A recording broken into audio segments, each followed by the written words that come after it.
Right, good evening, gentlemen. I started teaching at the school in 1966, and I'm still involved here.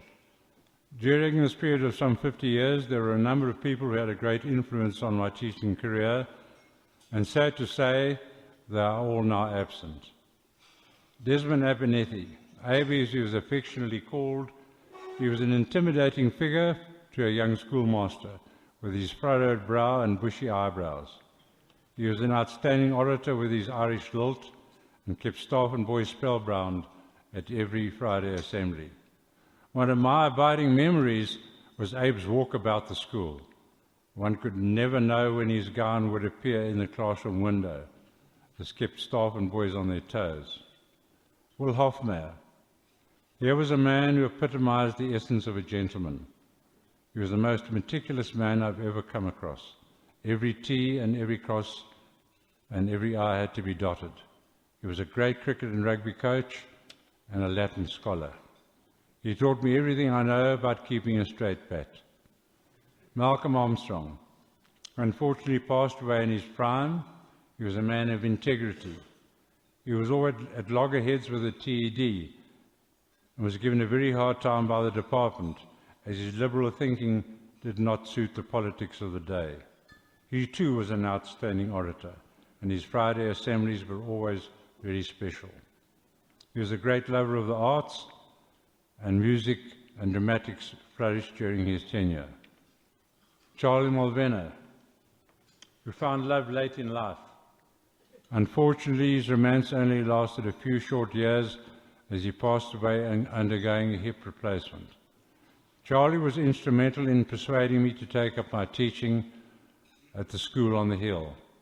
He was a jack of all trades and master of all of them.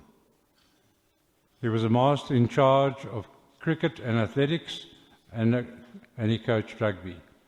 He was an outstanding geography teacher, and he loved practical jokes. He and I travelled on many cricket tours, particularly down to Maritzburg for the annual Michaelmas weekend. He was a man amongst men. I first met Keith Gibbs in 1951. When I started teaching, Keith and I had adjoining classrooms. As those who were taught by Keith will remember, he was a real disciplinarian. One incident I recall was when I was trying to teach maths, and as per usual, it was rather a noisy lesson. Some young man was bashing the back wall. The next minute, Keith appeared at the door, walked down the aisle, clapped the boy across the ear, and walked out without a word. Needless to say, the rest of the lesson went well. Keith was an outstanding cricket and hockey coach, and in his final years, he worked as a curator of the school magazine. We miss him a great deal. Deirdre Hickman. Now, Deirdre started teaching at Boys High in '83, having spent years teaching in Zimbabwe. She had immediate effect or impact on the school, becoming involved all things sporting. Deirdre taught geography with insight and flair. It was that sport where she became a household name, travelling on 2 rugby trips overseas, and in 1995 on a combined rugby and hockey excursion to Zimbabwe. She was a surrogate mother to countless boys, mainly boarders, young and old. Deirdre patched up numerous cuts and bruises, and her shoulder was always there for someone to cry on. Her contribution to the school will always be fondly remembered. Finally, mother of the school, fanatical Boys High supporter, no boy could do wrong, the woman behind the man. This could be only one person, Cherry Schroeder. She was never concerned about herself, only everybody else. She and Bill were the most closely knit couple I've ever come across. Drinks at the Schroeders after school functions were legendary. The Christmas parties.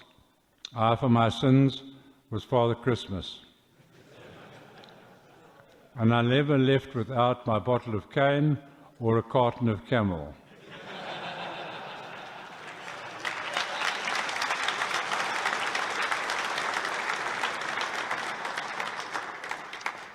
She was a queen, and we all miss her deeply. The following old boys and staff passed away during the last dinner. Edward Ted Jones, staff member, head of mathematics, vice principal from 1947 to 1982. He was head of Solomon House from 1966 to 1975. He was an outstanding mathematics teacher. He was also choir master and had a love for Gilbert and Sullivan operettas. John Sturgis Bonsma, matriculated 1949. Andre Edward Pitlow, matriculated 1961. Gary Gregory, matriculated 1962. Pierre Retief, matriculated 1949. Janos Belafazikas, matriculated 1979. Michael Gordon Lodder, matriculated 1990. Otto Bolweg, matriculated 1958. Frederick Kurbis van Sale, matriculated 1943. Opa Brunk, matriculated 1959. Rodney Cole Stephen Mayer, matriculated 1962. Tommy Borquin, matriculated 1952. Nelson Smart, matriculated 1957. David Minster, matriculated 1972. Robin Neil Edwards, matriculated 1973. 2019, that's this year.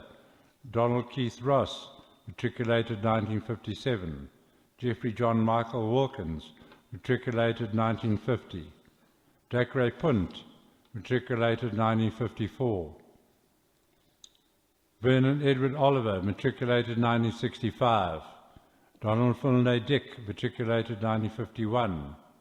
Desmond Stanley Q, matriculated 1964. Trevor James Martin Clark, matriculated 1963. Lawrence Franz Puerta, matriculated, unfortunately unknown. Amanda von Sale, staff member here at the school for 15 years. Cliff Sanders, matriculated 1957, and Ian Mackenzie Rogan, matriculated 1961. Gentlemen, would you please rise?